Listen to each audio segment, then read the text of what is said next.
রাধে রাধে, হরে কৃষ্ণা। আপনাদের সকলের দিনটি শুভ হোক। মার্গশীর্ষ মাস, যাকে অগ্রহায়ণ মাসও বলা হয়, হিন্দু পঞ্জিকার নবম মাস। এই মাসে ভগবান শ্রীকৃষ্ণের পূজা করা বিশেষ ফলদায়ী বলা হয়েছে। এই মাসে করা ধর্মকর্ম, দান ও স্নান সবই অক্ষয় পুণ্য প্রদান করে।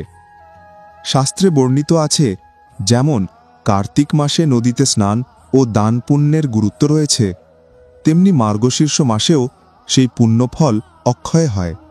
ভগবান শ্রীকৃষ্ণের বাল্যকালে যখন গোপিনীরা তাকে প্রাপ্তির আকাঙ্ক্ষায় ধ্যানে লীন ছিলেন, তখন ভগবান কৃষ্ণ তাদের বলেছিলেন, হে গোপীগণ, মার্গশীর্ষ মাসে যদি কেউ যমুনা নদীতে স্নান করে, তবে সে আমাকে সহজেই লাভ করতে পারে। তখন থেকেই এই মাসে যমুনাজি সহ অন্যান্য পবিত্র নদীতে স্নান করার প্রথা প্রচলিত হয়েছে।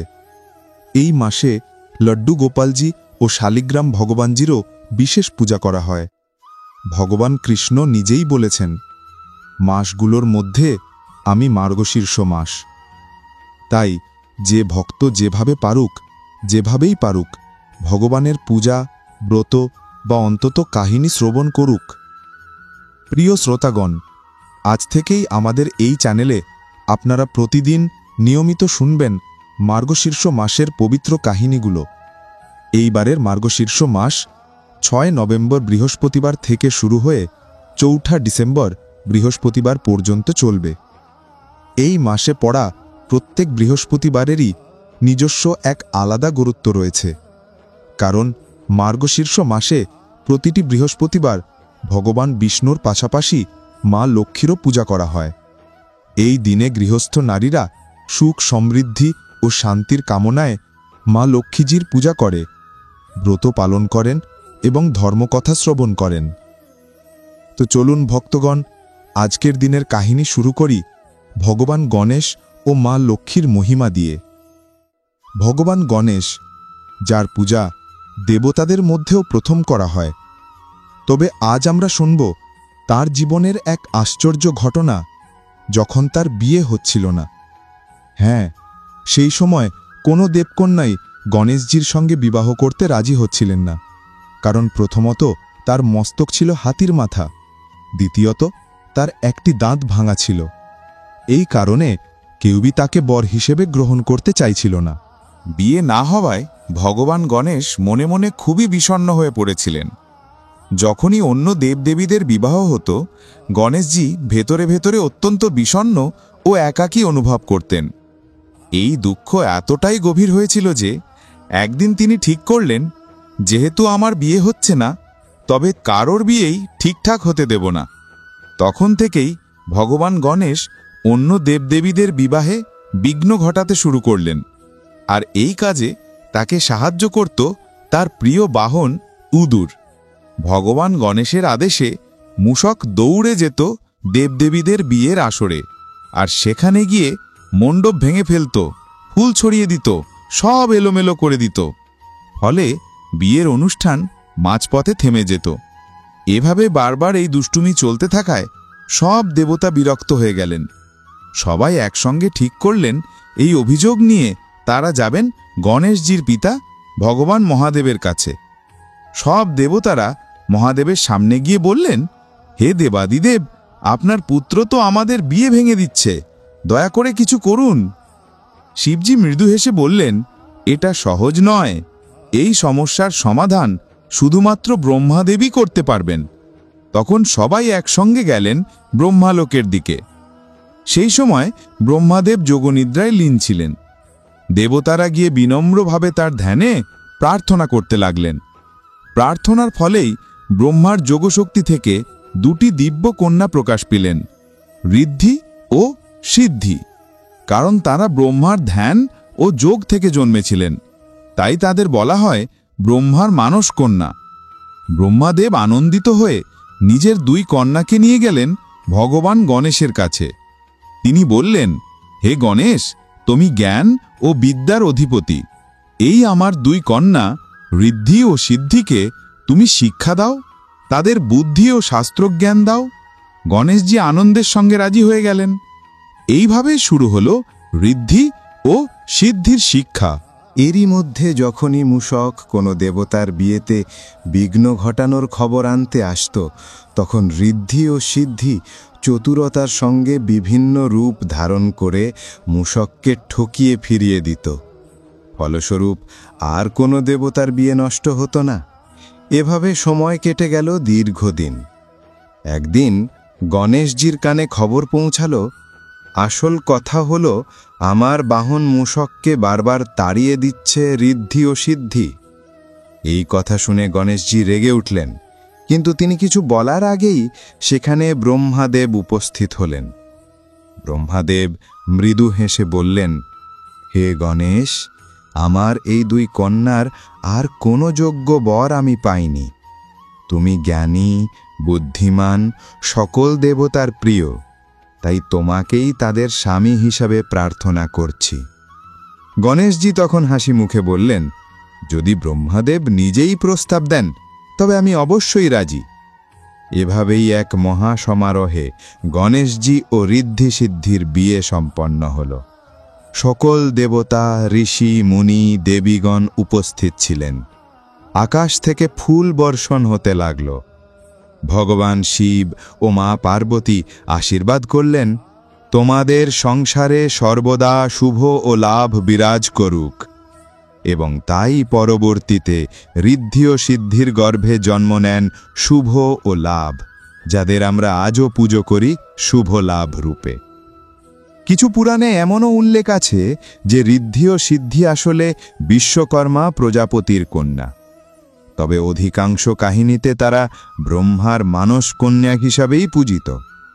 আজকের এই পবিত্র দিনে যদি ভগবান গণেশজির পূজা করা হয়, তবে বিশ্বাস করা হয় ভগবান গণেশজির সঙ্গে সঙ্গে মাতা ঋদ্ধি, সিদ্ধি এবং তাদের পুত্র শুভ ও লাভেরও পূজা সম্পূর্ণ হয়ে যায়, আর তাদের আশীর্বাদও আমাদের জীবনে প্রবেশ করে।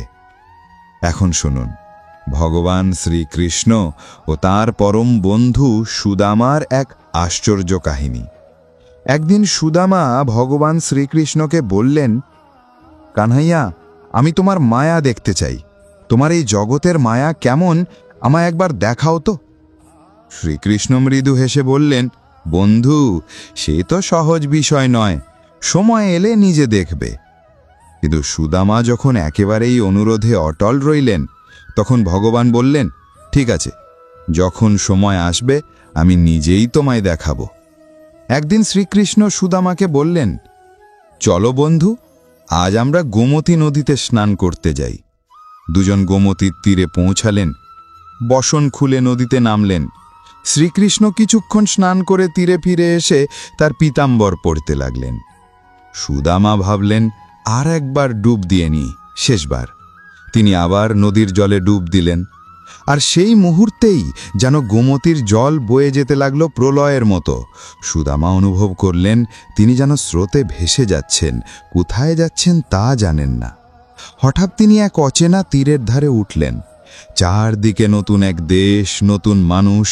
তিনি ঘুরে বেড়াতে লাগলেন, আর ঠিক তখনই এক বিশাল হস্তি নিয়ে এসে তার গলায় এক ফুলের মালা পরিয়ে দিল।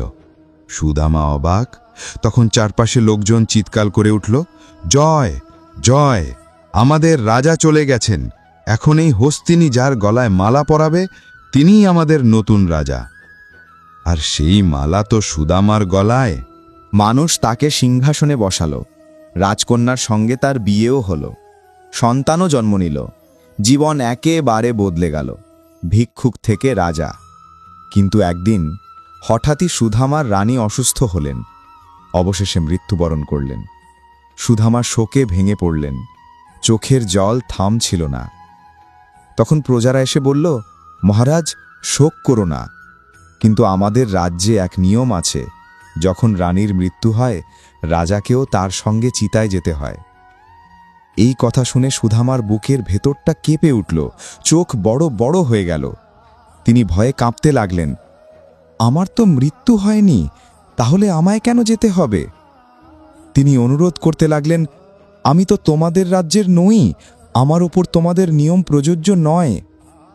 কিন্তু কেউ শুনল না।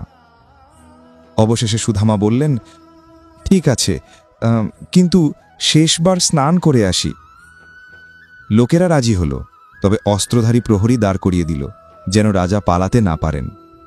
সুধামা কাঁপতে কাঁপতে নদীতে নামলেন, এক ডুব দিলেন, আর ডুব দিয়েই তিনি দেখলেন সবকিছু উধাও। না রাজ্য, না প্রজা, না রানী, কিছুই নেই।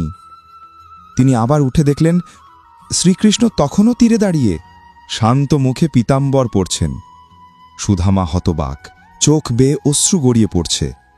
ভগবান শ্রীকৃষ্ণ মৃদু হেসে জিজ্ঞেস করলেন, বন্ধু, কাঁদছ কেন? সুধামা বললেন, কানাইয়া, যা দেখলাম তা কি সত্যি ছিল, না এখন যা দেখছি সেটাই সত্য?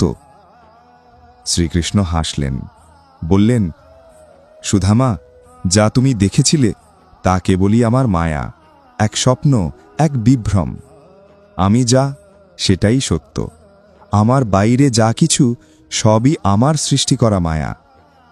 তিনি আরও বললেন, যে মানুষ আমাকে সর্বত্র দেখতে শেখে, আমার উপস্থিতি অনুভব করে, তাকে মায়া স্পর্শ করতে পারে না। মায়া মানেই আত্মবিস্মৃতি, অজ্ঞানতা, আর মানুষ তো সেই মায়ারই পুতুল। কিন্তু যিনি শ্রীকৃষ্ণের সঙ্গে যুক্ত থাকেন, তাকে মায়া ছুঁতেও পারে না। তিনি বিভ্রান্ত হন না, ভয় পান না। সুদামা জানতেন, কৃষ্ণকে জানলে মায়া থেকে মুক্তি পাওয়া যায়।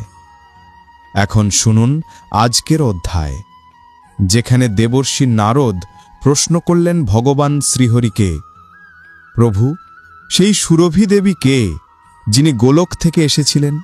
তার জন্ম ও চরিত্রের কাহিনী শুনতে চাই।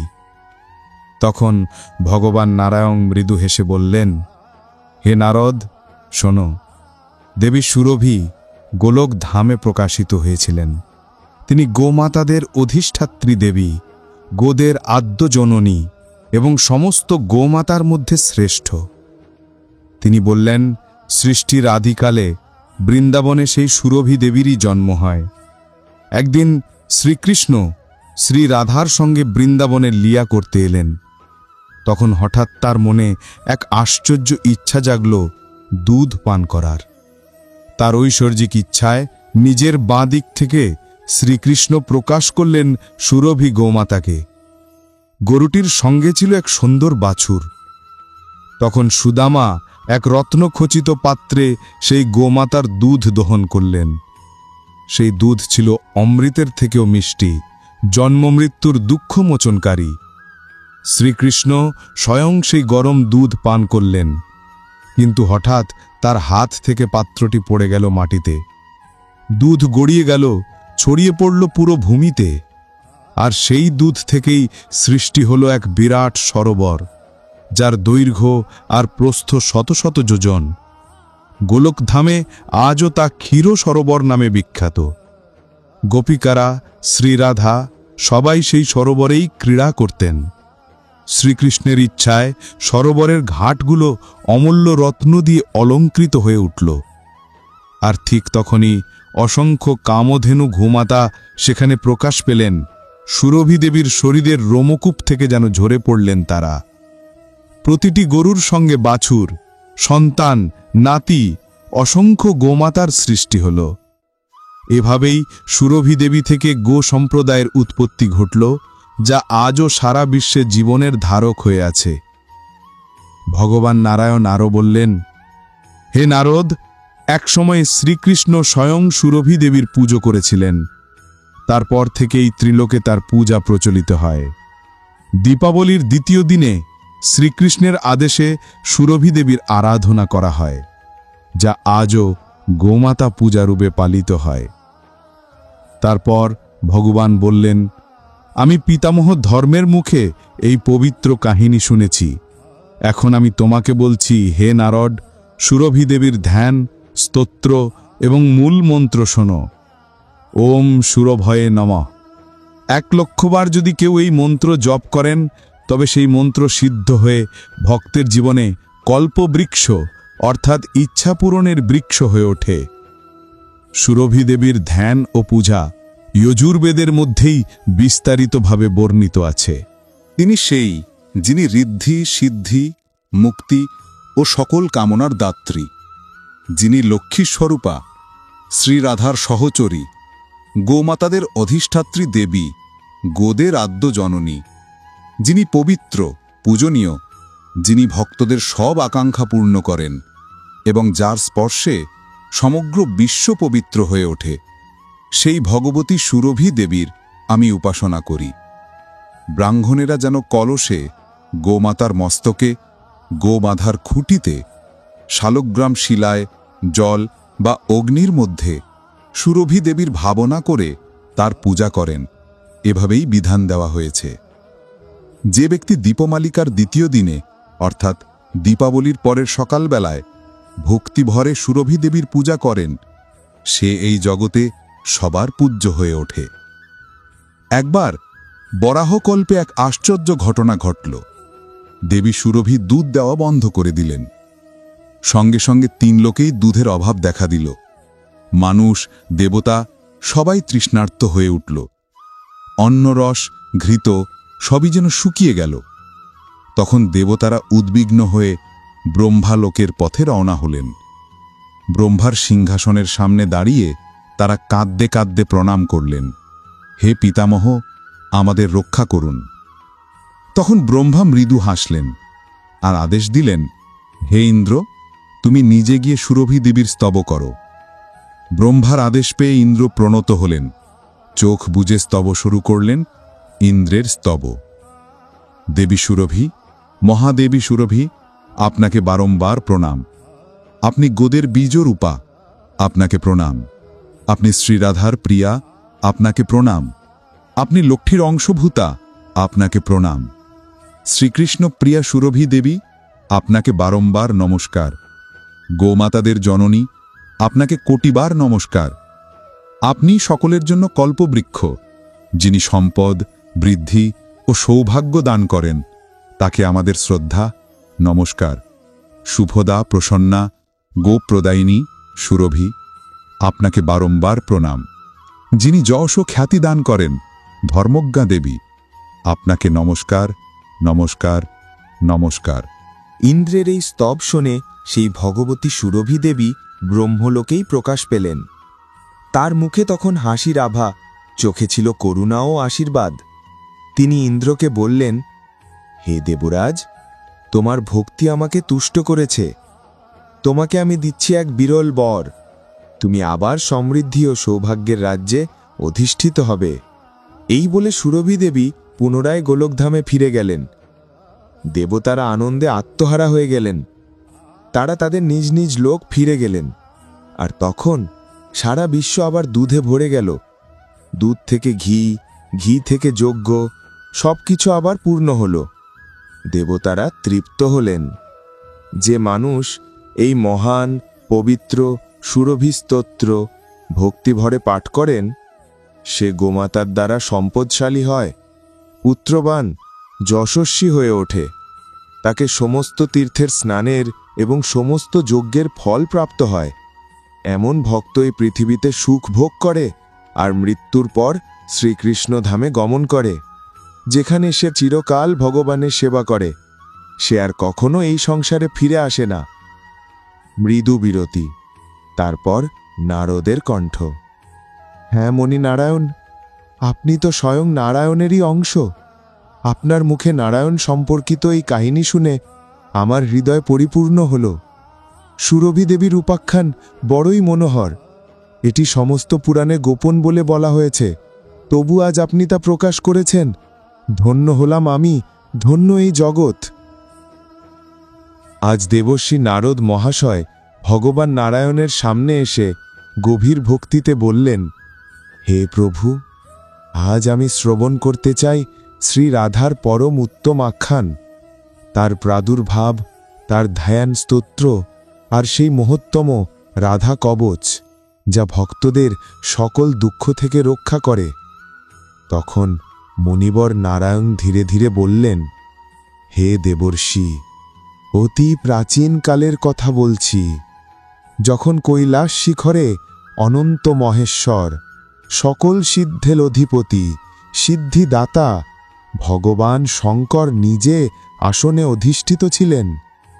চারিদিকে ঋষিমুনি বসে তাকে স্তব করছিলেন।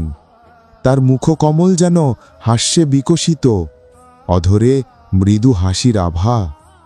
তিনি তখন তার পুত্র কুমার কার্তিকের কাছে পরমাত্মা শ্রীকৃষ্ণের রাসোৎসবের আখ্যান শ্রবণ করাচ্ছিলেন।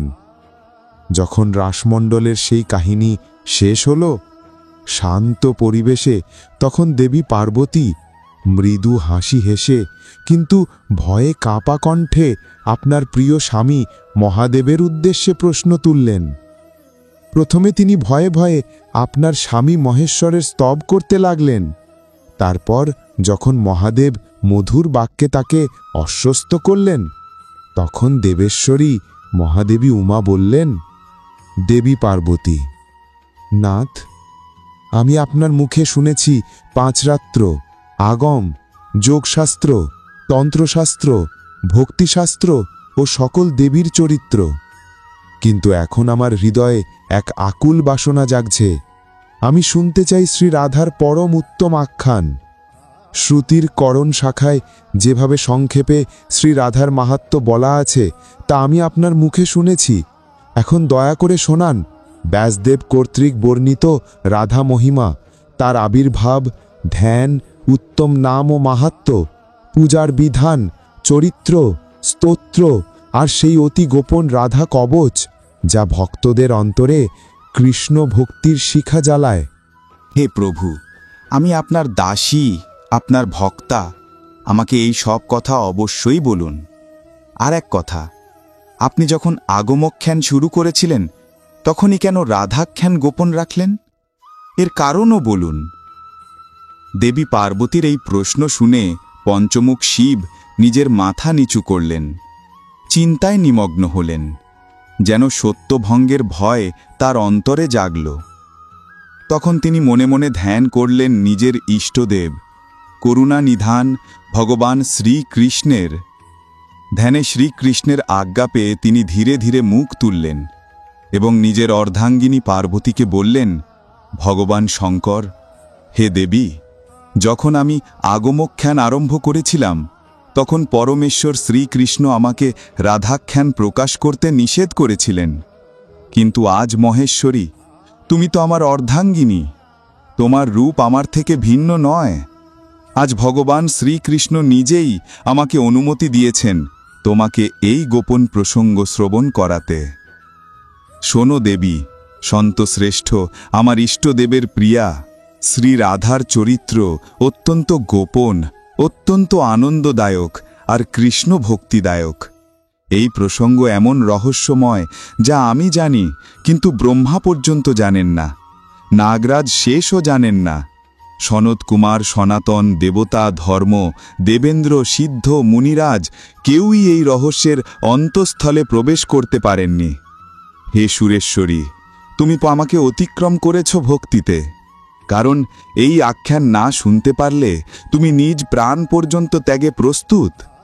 তাই এখন আমি তোমাকে বলবো এক এমন গোপন বিষয় যা দেবতাদের মধ্যেও অতি দুর্লভ। এক পরম আশ্চর্য রহস্য যা আমি এখন তোমাকে শোনাতে যাচ্ছি। শ্রী রাধার চরিত্র এমন এক আখ্যান যা পবিত্র, দুর্লভ ও শ্রবণমাত্রে পাপ বিনাশকারী। একদিন রাসেশ্বরী শ্রী রাধারানী তার প্রিয়তম শ্যামসুন্দর শ্রীকৃষ্ণের সঙ্গে মিলনের জন্য উৎসুক হয়ে উঠলেন।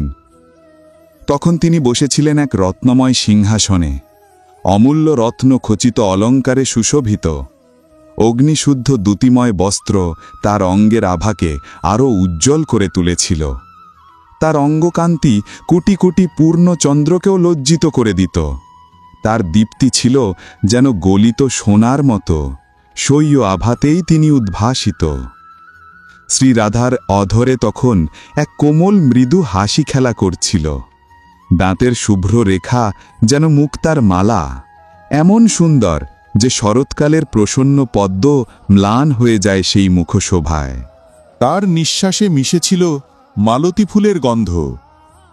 তার গলায় রত্নমারা জলজল করছিল গ্রীষ্মের মধ্যাহ্ন সূর্যের মতো, আর তার কণ্ঠে শোভা পাচ্ছিল মুক্তার শুভ্র হার। যেন গঙ্গার ধবল ধারা বয়ে চলেছে। এখানে প্রিয় শ্রোতাগণ, চোখ বন্ধ করুন, মন শান্ত করুন, আর অন্তরে ধারণ করুন শ্রী রাধার দিব্য রূপ। যে রূপ এখন আপনি শুনছেন, তাকেই ভাবনায় রূপ দিন। এমন সময় রসিক শিরোমণি শ্রীকৃষ্ণ তার সেই মৃদু হাস্যভরা প্রিয়াকে দেখলেন। দৃষ্টি মিলতেই তার হৃদয় পরিপূর্ণ হয়ে উঠল মিলনের আকাঙ্ক্ষায়। অন্যদিকে যখন রাধারানী দেখলেন তার প্রিয় শ্যামসুন্দরকে, তখন তিনি আর নিজেকে সংবরণ করতে পারলেন না। তার হৃদয়ের আবেগে, প্রেমে, উচ্ছ্বাসে তিনি ছুটে গেলেন তার দিকে। সেই ছুটে যাওয়া, সেই ধাবন ছিল এক প্রেমের প্রকাশ। দেবী, এই কারণেই মহাপুরুষগণ তার নাম রাখেন রাধা, কারণ তিনি ধাবন করেছিলেন তার প্রিয়তম শ্রীকৃষ্ণের দিকে। তবে আরও গভীর এক অর্থ আছে। রাধা মানে শুধু নাম নয়, এ এক তত্ত্ব, এক যোগ, এক অদ্বৈত প্রেমের প্রতীক। রাধা যিনি কৃষ্ণের আরাধনা করেন, আর কৃষ্ণ যিনি রাধার আরাধনা করেন, তারা পরস্পর আরাধ্য ও আরাধক, দুই রূপে এক আত্মা, দুই সত্তায় এক অনন্ত প্রেম। সাধু সন্তেরা বলেন, রাধা ও কৃষ্ণের মধ্যে কোনো ভেদ নেই, তারা একই পরমতত্ত্বের দুই দিক। শিব, হে দুর্গে, আমার ঈশ্বর শ্রীকৃষ্ণ যখন সেই রাধার ধাবনের কথা স্মরণ করেন, তখন তিনি আনন্দে আপ্লুত হন, এবং তাই তিনি তাকে নাম দেন রাধা। রা শব্দের উচ্চারণে ভক্ত পায় পরম মুক্তি, আর ধা শব্দে সে ছুটে যায় শ্রীহরির চরণে। রা মানে পাওয়া, ধা মানে নিঃশেষে লীন হওয়া, অর্থাৎ মুক্তি, নির্বাণ। যে ভক্ত রাধা নাম উচ্চারণ করে, সে মুক্তি ও ভক্তি দুই লাভ করে। শ্রীরাধার প্রতিটি রোমকূপ থেকে প্রকাশ পেয়েছিল গোপীগণ, আর শ্রীকৃষ্ণের রোমকূপ থেকে জন্ম নিয়েছিল গোপগণ, গোপালরা। রাধার বাম অঙ্গ থেকে প্রকাশ পেলেন মহালক্ষ্মী। তিনি হলেন চন্দ্রের অধিষ্ঠাত্রী দেবী, গৃহলক্ষ্মী, শস্যলক্ষ্মী এবং রাজলক্ষ্মী রূপে প্রসারিত। তিনি বিষ্ণুর অর্ধাঙ্গিনী, যিনি বৈকুণ্ঠে অধিষ্ঠিত। তিনি রাজাদের রাজ্য ধন দান করেন, গৃহস্থদের ঘরে সমৃদ্ধি আনেন এবং প্রতিটি জীবনে সৌভাগ্যের আলো ছড়ান। কিন্তু এ সবই অঙ্গাংশ। মূল সত্তা হলেন শ্রীরাধা, যিনি নিজে শ্রীকৃষ্ণের প্রিয়তমা এবং শ্রীকৃষ্ণের হৃদয়েই যার নিত্যবাস। তিনি হলেন শ্রীকৃষ্ণের প্রাণাধিষ্ঠাত্রী দেবী, অর্থাৎ তার প্রাণেরই দেবতা। দেবী ব্রহ্মা থেকে শুরু করে তৃণ, কীট, প্রাণী, এই সমস্ত জগৎ সবই মায়াময়, মিথ্যা, ক্ষণস্থায়ী। কেবলমাত্র একটি পরম সত্য আছে, ত্রিগুণাতীত পরম ব্রহ্ম, পরমাত্মা, যিনি হলেন রাধা বল্লভ শ্রীকৃষ্ণ। তুমি তাই দুর্গে তারই আরাধনা করো। তিনি আদি কারণ, তিনি পরমেশ্বর, তিনি প্রকৃতির অতীত, তিনি নিজ ইচ্ছায় নিত্যরূপে বিরাজমান। তিনি তার ভক্তদের করুণা দান করতে বিভিন্ন রূপে অবতীর্ণ হন। শ্রীকৃষ্ণ থেকে যারা পৃথক দেবতা, তাদের রূপ গঠিত হয়েছে প্রকৃতির তত্ত্ব দিয়ে। কিন্তু শ্রী রাধা, তিনি সেই তত্ত্বরও অতীত।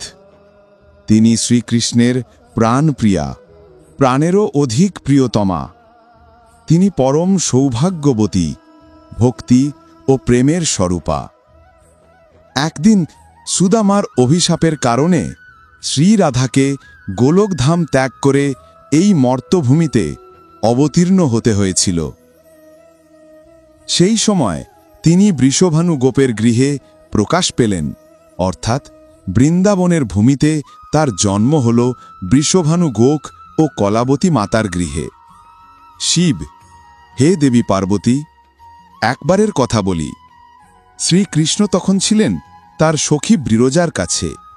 এ কথা শুনে রাধারানীর অন্তর ব্যথিত হল, তার হৃদয়ে দুঃখের তরঙ্গ উঠল।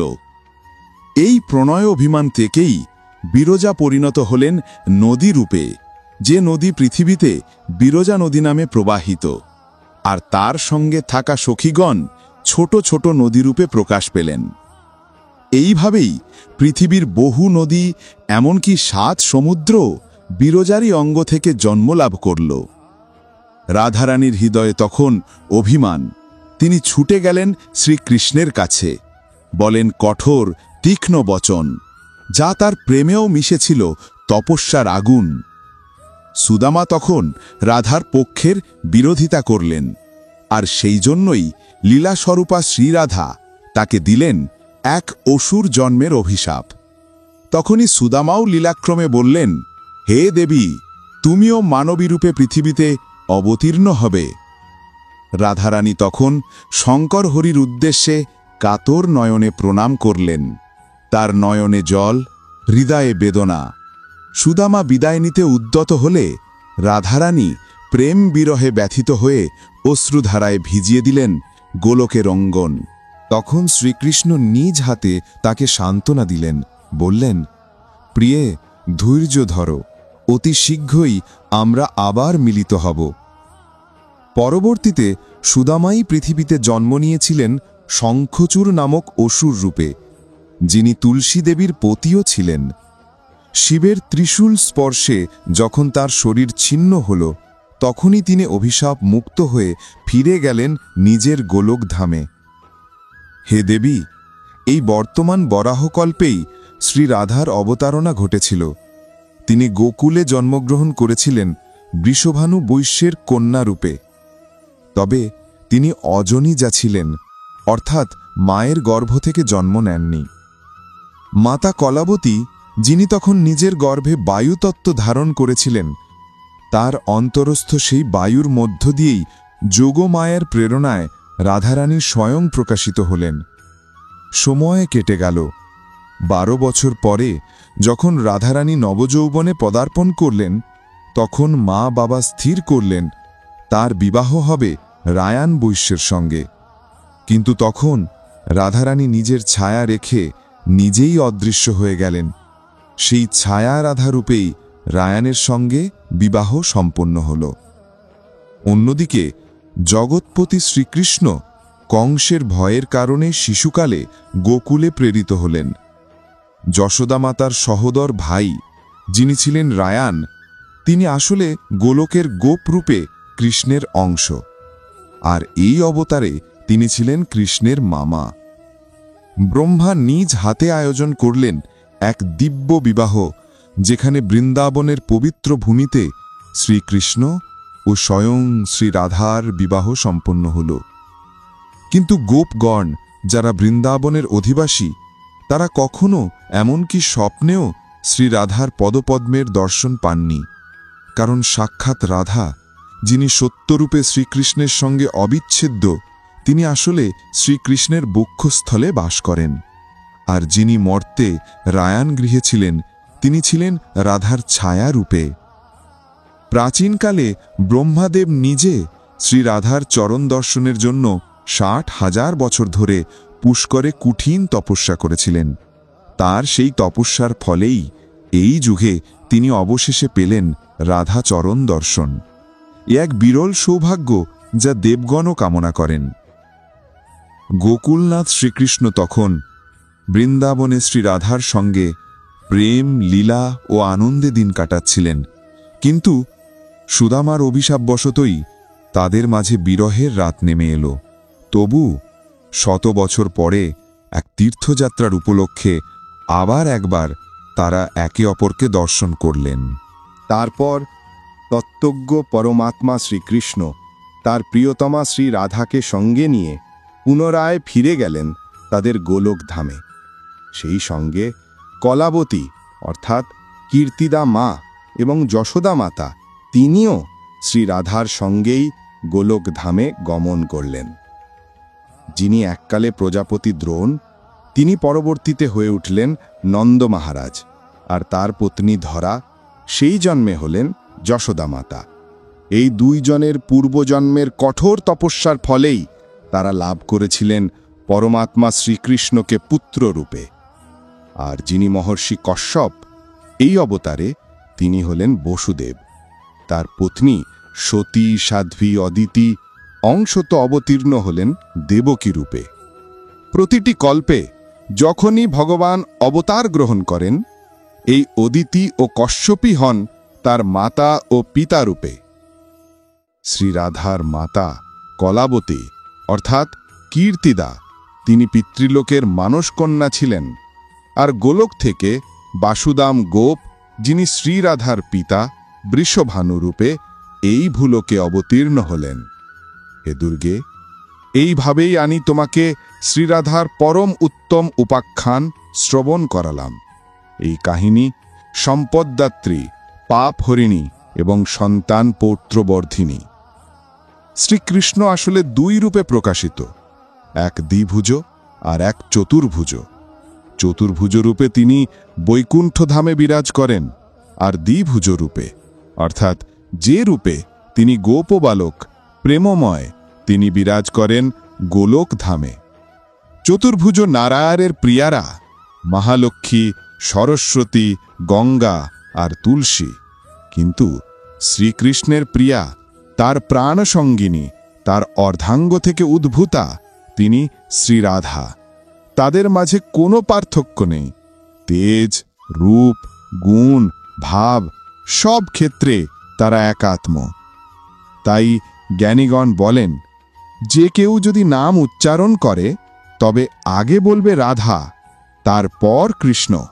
যদি কেউ উল্টো করে অর্থাৎ বলে কৃষ্ণ রাধা, তবে সে পাপের অংশীদার হয়, এতে কোনো সন্দেহ নেই। কার্তিক পূর্ণিমার দিবসে গোলকের রাসমণ্ডলে শ্রীকৃষ্ণ স্বয়ং শ্রীরাধার পূজা করেন, এক মহোৎসব রচনা করেন, যা আজও ব্রজভূমির বাতাসে ধ্বনিত হয়। তখন শ্রীকৃষ্ণ রত্নময় গুটিকার ভিতরে শ্রীরাধা তবচ স্থাপন করে নিজের গলদেশে ও দক্ষিণ বাহুতে ধারণ করলেন। ভক্তি ও প্রেমে নিমগ্ন হয়ে তার ধ্যান ও স্তব করলেন। তারপর মধুসূদন স্বয়ং গ্রহণ করলেন রাধার চিবানো তাম্বুল, যা প্রেমের অনন্ত প্রতীক হয়ে তার অন্তরে প্রবেশ করল। এইভাবে শ্রীরাধা যেমন শ্রীকৃষ্ণের পূজনীয়া, তেমনি শ্রীকৃষ্ণ শ্রীরাধার পূজনীয়। তারা পরস্পরের ইষ্ট দেবতা, তাদের মাঝে কোনো ভেদ নেই। যে মানুষ সেই ঐক্যে ভেদ দেখে, সে নরক যাত্রী, এই শাস্ত্রের অমোঘ বাক্য। শ্রীকৃষ্ণের পর ধর্মরাজ, ব্রহ্মা, অনন্ত, বাসুকী, সূর্য ও চন্দ্র সবাই শ্রীরাধার পূজা করলেন।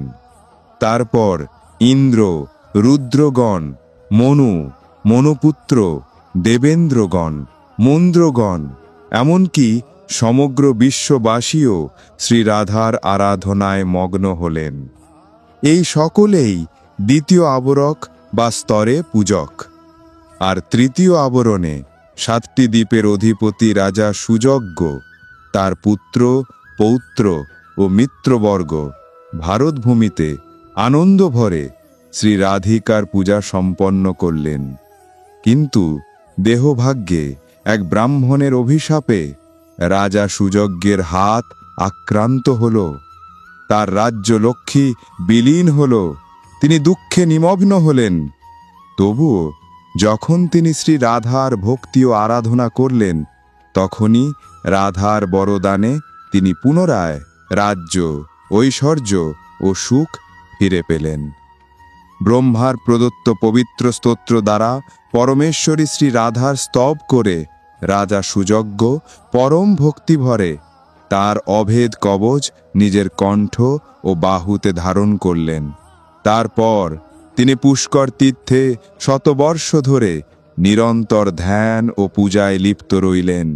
100 বছরের শেষে একদিন তিনি রত্নময় বিমানে আরোহণ করে সরাসরি গোলকধামে গমন করলেন। মহাদেব এই অপূর্ব ঘটনা শ্রবণ করিয়ে দেবী পার্বতীর দিকে মৃদু হেসে বললেন, হে দেবী, এই সমগ্র প্রসঙ্গ তোমায় বলেছি, এখন বলো আর কি শুনতে চাও? দেবী পার্বতী বিস্মিত কণ্ঠে, প্রভু, এই রাজা সুযোগ্য কে ছিলেন? কোন বংশে তার জন্ম হয়েছিল? তিনি কিভাবে এক ব্রাহ্মণের অভিশাপ প্রাপ্ত হলেন? আর এমন অলৌকিকভাবে শ্রী রাধার দর্শন ও কবচ প্রাপ্তি কিভাবে সম্ভব হল? দেবী, যে শ্রী রাধা স্বয়ং পরমাত্মা শ্রীকৃষ্ণের প্রিয়া, যাকে শ্রীকৃষ্ণ স্বয়ং পূজা করেছেন, যার চরণরজ অর্জনের জন্য ব্রহ্মা স্বয়ং পুষ্করে ৬০,০০০ বছর কঠোর তপস্যা করেছেন, সেই দেবী রাধার সেবা এক নরদেহধারী রাজা কিভাবে লাভ করলেন? হে মহাদেব, বলুন, ৩ লোকের শিরোমণি ব্রহ্মা রাজা সুযোগ্যকে শ্রী রাধার কবচ কিভাবে দিলেন? কিভাবে তাকে ধ্যান, পূজন ও স্তোত্রের উপদেশ দিলেন? মহাদেব মৃদু হেসে বললেন, হে গিরিরাজ ও নন্দিনী, শ্রবণ করো। ১৪ মনুর মধ্যে যিনি প্রথম, তাকেই বলে স্বয়ম্ভু মনু। তিনি স্বয়ং ব্রহ্মার সন্তান, অতুল তপস্যা শক্তিতে পরিপূর্ণ। তিনি বিবাহ করেছিলেন শত্রুপা দেবীকে। মনু ও শত্রুপার পুত্র হলেন উত্তানপাদ, আর তারই পুত্র ধ্রুব, যার অমর কীর্তি ৩ ভুবনে ঘোষিত। ধ্রুবের পুত্রের নাম উৎকল, তিনি ছিলেন ভগবান নারায়ণের অনন্য ভক্ত।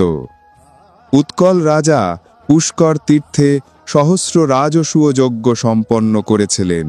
সেই যজ্ঞের প্রতিটি পাত্র, প্রতিটি সামগ্রী রত্নময়, দীপ্তিময়। যজ্ঞ শেষে রাজা উৎকল সমস্ত রত্নময় পাত্র ব্রাহ্মণদের মধ্যে দান করে দিলেন। অসংখ্য ধন, বস্ত্র, রত্ন, গরু, অন্ন সব উৎসর্গ করলেন ঈশ্বর সেবায়। সেই যজ্ঞ উৎসবের পর ব্রহ্মা স্বয়ং তুষ্ট হয়ে বললেন, এই রাজা উৎকল এমন মহান যজ্ঞ সম্পাদক, তার নাম হোক সুযোগ্য। রাজা সুযোগ্য ছিলেন অন্ন, রত্ন ও দানের মহাসাগর। প্রতিদিন তিনি প্রফুল্ল চিত্তে উচিত দক্ষিণা সহ ১,০১,০০,০০০ গাভী ব্রাহ্মণদের দান করতেন। সেই গাভীদের শৃঙ্গ রত্নখচিত, তাদের দুধ রাখার পাত্র রত্নময়। প্রতিদিন তিনি ৬ কোটি ব্রাহ্মণকে আহার দিতেন। চোষ্য, চাব্য, লেহ, পেয় সব রকমের সুস্বাদু অন্ন ভোজ্য দান করতেন। ১,০০,০০০ রাঁধুনি প্রতিদিন রাজসভায় রান্না করত। পোয়া, রুটি, ভাত, ডাল, দই, অগণিত ব্যঞ্জন। তবে হ্যাঁ, সেই সমস্ত আহারে মাংসের লেশমাত্রও ছিল না। এ যেন সত্যিকারের সাত্ত্বিক ভোজন মহোৎসব। ব্রাহ্মণরা আহার করতে করতে রাজা সুযোগ্যের নয়, বরং তার পিতৃপুরুষের স্তব করতেন, যজ্ঞ শক্তিতে তৃপ্ত হয়ে। যজ্ঞকাল ও যজ্ঞান্তে মোট ৩৬ লক্ষ কোটি ব্রাহ্মণ সোনা ও অন্য ভোজনে তৃপ্ত হলেন। তারা যে পরিমাণ রত্ন দক্ষিণায় পেলেন, তা নিজেদের ঘরে নিয়ে যাওয়া প্রায় অসম্ভব হয়ে উঠল। অনেকেই সেই রত্নের কিছু অংশ দরিদ্রদের মধ্যে বিলিয়ে দিলেন, আবার কেউ বা পথেই রেখে দিলেন। এইভাবে সেই মহান যজ্ঞ সম্পন্ন করে রাজা সুযোগ্য নিজ সভায় বসলেন। রত্নখচিত আসনে, চন্দন আর সুগন্ধে ভরপুর, সিংহাসন দীপ্তিমান, সোনালী ছত্রে ছায়িত, চন্দন পল্লবে সুশোভিত।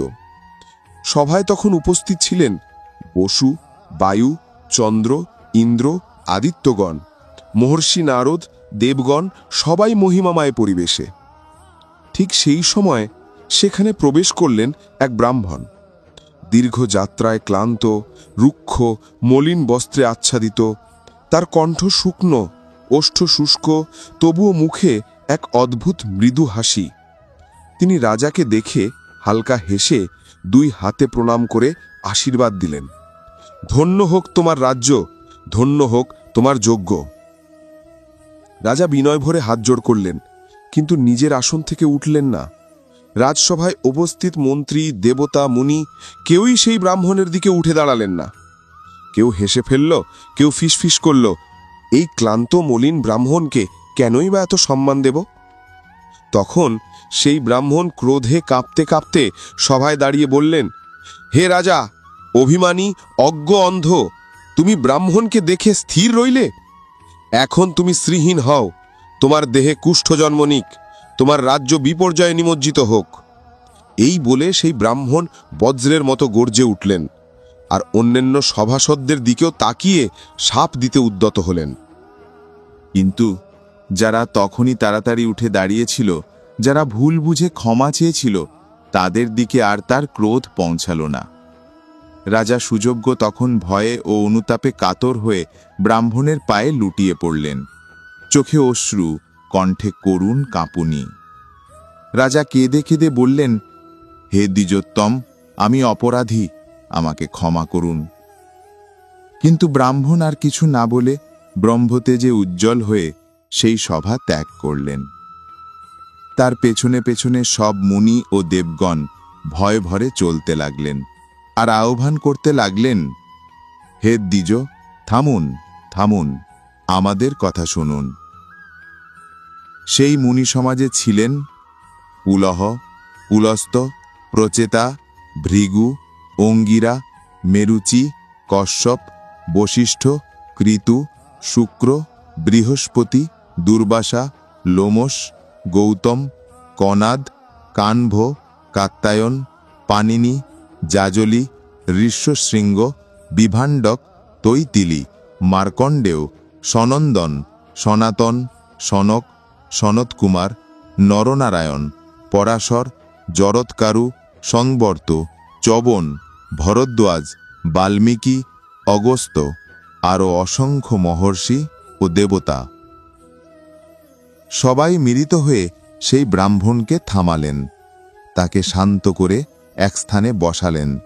তারপর স্নিগ্ধ কণ্ঠে উপদেশ দিতে শুরু করলেন। প্রথমে কথা বললেন সনৎকুমার ঋষি, হে দ্বিজ, রাজা সুযজ্ঞের পেছনে তোমার সঙ্গে সঙ্গে লক্ষ্মী, কীর্তি, ধর্ম, পিতর ও দেবতাগণও সভা ত্যাগ করে বেরিয়ে গেছেন। অতএব এখন তুমি সন্তুষ্ট হও। ব্রাহ্মণের হৃদয় তো নবনীতের মতো কোমল, তুমি মহাতপস্যায় শুদ্ধ, নির্মল। এবার রাজাকে ক্ষমা করে তার গৃহে ফিরে যাও, অতিথি হিসাবে গৃহকে পবিত্র করো। পুলস্ত ঋষি বললেন, যে ব্যক্তি অতিথিকে দেখে উঠে দাঁড়ায় না অথবা কটাক্ষে দেখে, অতিথি তার পুণ্য নিয়ে যায়, নিজের পাপ রেখে যায়, তাই রাজাকে ক্ষমা করো। উল্ক ঋষি বললেন, যে ক্ষত্রিয় রাজলক্ষ্মীর মধ্যে থেকেও ব্রাহ্মণকে অসম্মান করে সে শ্রীহীন হয়, আর যে ব্রাহ্মণ অন্য ব্রাহ্মণকে অপমান করে সে ত্রিকাল সন্ধ্যা থেকে বঞ্চিত হয়। ক্রতু ঋষি বললেন, যে কেউ ব্রাহ্মণকে অপমান করে সে তার পুণ্য হারায়, ধন হারায়, স্ত্রী ও পুত্র থেকে বিচ্ছিন্ন হয়। অতএব দ্বিজ, রাজাকে ক্ষমা করো। অঙ্গিরা ঋষি বললেন, যে ব্রাহ্মণ অপর ব্রাহ্মণকে অপমান করে সে 7 জন্ম বলদ হয়ে জন্মায়। মারীচি ঋষি বললেন, যে দেবতা ব্রাহ্মণ বা গুরুজনকে অবমাননা করে সে ভগবান বিষ্ণুর ভক্তি হারায়। কশ্যপ ঋষি বললেন, যে বৈষ্ণব ব্রাহ্মণকে উপহাস করে সে বিষ্ণু মন্ত্র থেকে বঞ্চিত হয়। প্রচেতা ঋষি বললেন, যে অতিথি ব্রাহ্মণকে দেখে দাঁড়ায় না সে 7 জন্ম হাতির শরীরে জন্ম নেয়। দুর্বাসা ঋষি বললেন, যে গুরু দেবতা বা ব্রাহ্মণের মূর্তি দেখে নমস্কার করে না সে পরের জন্মে শূকর হয়। সব মুনি এক বাক্যে অনুনয় করতে লাগলেন, হে ব্রাহ্মণ, সব অপরাধ ক্ষমা করে রাজগৃহে ফিরে চলো।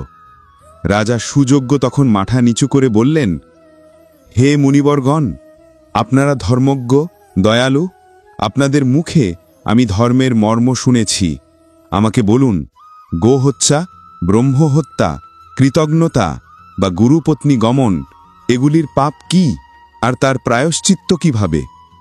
তখন বশিষ্ঠ ঋষি বললেন, যে গো হত্যা করে সে 1 বছর তপস্যা করে, জবের রুটি খায়, হাতে জল পান করে, শেষে ব্রাহ্মণদের 100 গরু দান করলে তবেই তার পাপ ক্ষয় হয়, তবু কিছু পাপ অবশিষ্ট থেকে যায়। শুক্রাচার্য বললেন, যে নারী হত্যা করে সে গো হত্যার দ্বিগুণ পাপ ভোগী। 7 জন্ম শূকর, 7 জন্ম সাপ হয়ে পাপ ভোগ শেষে মুক্ত হয়। বৃহস্পতি ঋষি বললেন, যে ব্রাহ্মণ হত্যা করে সে 1,00,000 বর্ষ কুম্ভীপাক নামক নরকে থাকে, পরে বিষ্ঠাকীট, তারপর সাপ হয়ে জন্মায়। গৌতম ঋষি বললেন, যে কৃতজ্ঞ অর্থাৎ উপকার ভুলে যায় সে ব্রহ্ম হত্যার 4 গুণ পাপ ভোগী। রাজা আবার প্রশ্ন করলেন, হে ঋষিবর, কৃতজ্ঞদের কত প্রকার? ঋষ্যশৃঙ্গ বললেন, 16 প্রকার কৃতজ্ঞ আছে, যারা সত্য, ধর্ম, দান, প্রতিজ্ঞা, গুরু সেবা, দেব পূজা অথবা বিশ্বাসঘাতকতা করে তারা প্রত্যেকে ভয়ঙ্কর নরকে যায়। কাত্যায়ন ঋষি বললেন, যে শপথ নিয়ে কথা ভাঙ্গে সে 4 যুগ কালসূত্র নরকে থাকে, তারপর 7 জন্ম কাক ও পেঁচা, তারপর 7 জন্ম রোগাগ্রস্ত শূদ্র হয়ে জন্মায়। মার্কণ্ডেয় ঋষি বললেন, যে ব্রাহ্মণ শূদ্র জাতি নারীর সঙ্গে সম্পর্ক করে সে 14 ইন্দ্রের অবস্থাকাল পর্যন্ত ক্রমদস্ত্র নামক নরকে ভোগ করে। প্রতিদিন গরম লোহার মূর্তিকে আলিঙ্গন করতে হয় তাকে, পরে সে পতিতা স্ত্রীর যোনির কীট হয়ে জন্মায়। এই ভীষণ বর্ণনা শুনে রাজা সুযোগ্য বললেন, হে মুনিবরগণ, এ ব্রাহ্মণের সাপই আমার মহাভাগ্য। এ সাপ না পেলে আজ আমি এমন জ্ঞানবান মণিদের সঙ্গ পেতাম না। সত্যি, বিপদ না এলে ভাগ্য কখনো উদয় হয় না। রাজা বললেন, আজ আমি ধন্য, আজ আমি কৃতার্থ, আমার গৃহে স্বয়ং দেবতা ও মুনি এসেছেন। এরপর মুনিরা একে একে সেই ভয়ঙ্কর নরকগুলির বর্ণনা দিলেন, যেখানে কৃতজ্ঞ মানুষ নিজ দোষে পতিত হয়, এবং সেই নরকের বিবরণ, তাদের নাম, যন্ত্রণার রূপ সব শুনবেন পরের অধ্যায়ে।